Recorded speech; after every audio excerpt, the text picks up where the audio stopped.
श्री अम्बे अम्बे माता की जय, श्री नवदुर्गा माता की जय, श्री सदगुरु भगवान की जय। तो आइए हम लोग 9वें दिन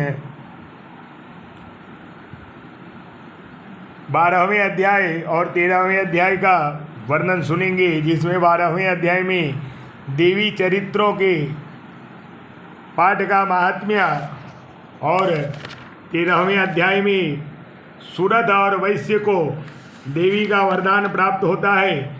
तो इसका वर्णन हम लोग अभी इस कथा में सुनेंगे। तो आइए हम लोग ध्यान करते हैं। ओम विद्युद्दाम शम प्रभा मृगपति स्कंद स्थितां भीषणा कन्या विकरवाल केट विलस धस्ता विलासीविताम हस्तैशग्रगदासि केटे फिसिका चापं गुणं तर्जनी विभ्रानामनलात्मिकां शशिधरां दुर्गां त्रिनेत्रां भजे। मैं 3 नेत्रों वाली दुर्गा देवी का ध्यान करता हूँ। उनके श्री अंग की प्रभा बिजली के समान वे सिंह के कंधे पर बैठी हुई भयंकर प्रतीत होती है। हाथों में तलवार ढाल लिए अनेक कन्याएं उनकी सेवा में खड़ी है। वे अपने हाथों में चक्र गदा तलवार ढाल बाण धनुष पाश और तर्जनी मुद्रा धारण किए हुए हैं। उनका स्वरूप अग्निमय है तथा वे माथे पर चंद्रमा का मुकुट धारण करती है। ऐसे देवी को हम बारंबार कोटि कोटि प्रणाम करते हैं। तो इसी के साथ हमारे भक्तगण से सभी से आग्रह है और विनती है, जो हमारे इस YouTube चैनल को सब्सक्राइब नहीं किए हैं, कृपया करके इस चैनल को लाइक करें और सब्सक्राइब करें और बेल आइकन के घंटी के निशान को अवश्य दबाएं ताकि हर एक वीडियो आप तक पहुंच सके। तो प्रेम से बोलिए श्री अम्बे माता की जय। तो देवी कहती है कि हे देवताओं, जो एकाग्र चित्त होकर प्रतिदिन इस स्तुतियों से मेरा स्तवन करेगा, उसकी सारी बाधाएं मैं निश्चय ही दूर कर दूंगी। जो मधु कैटव नाश महिषासुर का वध तथा शुंभ निशुंभ के संहार के प्रसंग का पाठ करेंगे तथा अष्टमी चतुर्दशी और नवमी को कि जो एकाग्र चित्त हो भक्ति पूर्वक मेरे उत्तम महात्म्य का श्रवण करेंगे, उन्हें कोई पाप नहीं छू सकेगा। उन पर पाप जनित आपत्तियां भी नहीं जाएगी। उनके घर में कभी दरिद्रता नहीं होगी तथा उनकी कभी प्रेमी जनों से विछोह का कष्ट भी नहीं भोगना पड़ेगा। इतना ही नहीं, उन्हें शत्रु से, लुटेरों से, राजा से, शस्त्र से, अग्नि से तथा जल की राशि से भी कभी भय नहीं होगा। इसलिए सबको एकाग्र चित्त होकर भक्ति पूर्वक मेरे इस महात्म्य को सदा पढ़ना और सुनना चाहिए। यह परम कल्याण कारक है। मेरा महात्म्य महामारी जनित समस्त उपद्रवों तथा आध्यात्मिक आदि तीनों प्रकार के उत्पातों को शांत करने वाला है। मेरे जिस मंदिर में प्रतिदिन विधि पूर्वक मेरे इस महात्म्य का पाठ किया जाता है, उस स्थान को मैं कभी नहीं छोड़ती।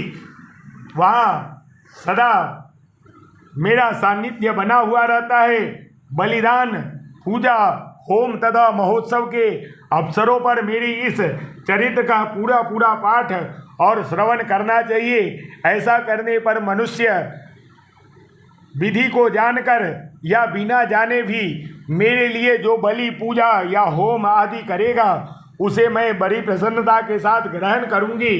शरद काल में जो वार्षिकी महापूजा की जाती है, उस अवसर पर जो मेरे इस महात्म्य को भक्ति पूर्वक सुनेगा, वह मनुष्य मेरे प्रसाद से सब बाधाओं से मुक्त तथा धन धान्य एवं पुत्र से संपन्न होगा। इसमें तनिक भी संदेह नहीं है। मेरा यह महात्म्य, मेरे प्रादुर्भाव की सुंदर कथा तथा युद्ध में किए हुए मेरे पराक्रम सुनने से मनुष्य निर्भय हो जाता है।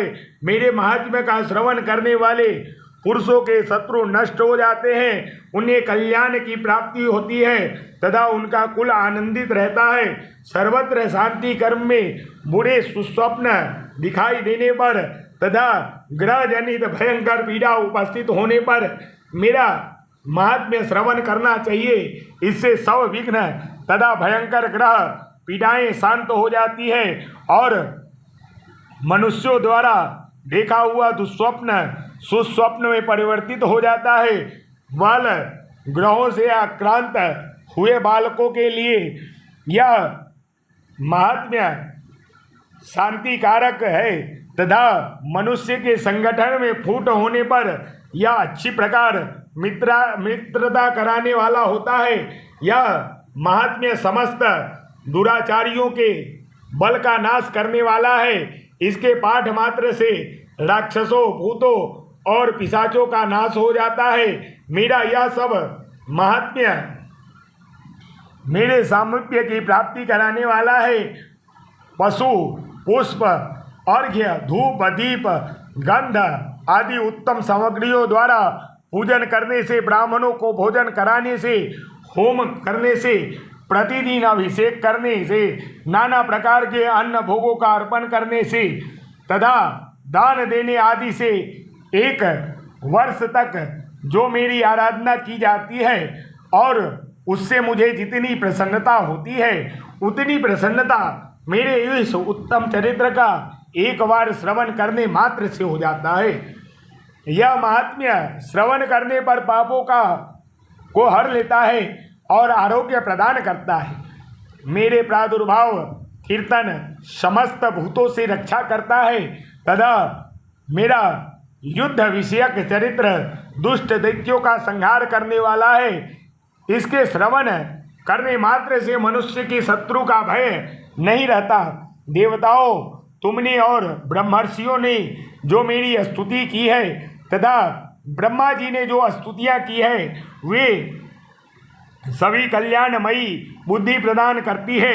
वन में सूने मार्ग में अथवा दवानल से घिरे जाने पर, निर्जन स्थान में लुटेरों को दाव में पड़ जाने पर या शत्रुओं से पकड़े जाने पर अथवा जंगल में सिंह व्याघ्र या जंगली हाथियों के पीछा करने पर कुपित राजा के आदेश से वध या बंधन के स्थान में ले जाने पर अथवा महासागर में नाव पर बैठने के बाद भारी तूफान से नाव के डगमग होने पर और अत्यंत भयंकर युद्ध में शास्त्रों का प्रहार होने पर अथवा वेदना से पीड़ित होने पर कि बहुना सभी भयानक बाधाओं के उपस्थित होने पर जो मेरे इस चरित्र का स्मरण करता है वह मनुष्य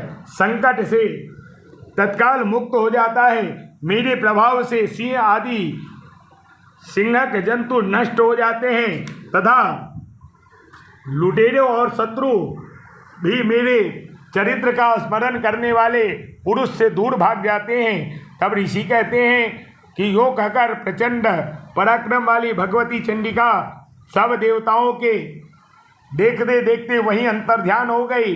फिर समस्त देवता भी शत्रुओं के मारे जाने के से निर्भय हो पहले ही भांति भांति के यज्ञ भाग का उपभोग करते हुए अपने अपने अधिकार का पालन करने लगे। संसार का विध्वंस करने वाला महाभयंकर अतुल पराक्रमी देव शत्रु शुंभ तथा महाबली निशुंभ के युद्ध में देवी द्वारा मारे जाने पर शेष दैत्य पाताल लोक में चले गए। हे राजन, इस प्रकार भगवती अंबिका देवी नित्य होती हुई भी पुनः पुनः प्रकट होकर जगत की रक्षा करती है। वे ही इस विश्व को मोहित करती है, वे ही जगत को जन्म देती है तथा वे ही प्रार्थना करने पर संतुष्ट हो विज्ञान एवं समृद्धि प्रदान करती है। हे राजन, महाप्रलय के समय महामारी का स्वरूप धारण करने वाली वे महाकाली ही इस समस्त ब्रह्मांड में व्याप्त है। वे समस्त सनातनी देवी ही समयानुसार संपूर्ण भूतों की रक्षा करती है। मनुष्य की अभ्युदय के समय वे ही घर में लक्ष्मी के रूप में स्थित हो उन्नति प्रदान करती है और वे ही अभाव के समय दरिद्रता बनकर विनाशकारक होती है। पुष्प, धूप और गंध आदि से पूजन करने से, उनकी स्तुति करने पर वे धन, पुत्र, धार्मिक वृद्धि तथा उत्तम गति प्रदान करती है। इस प्रकार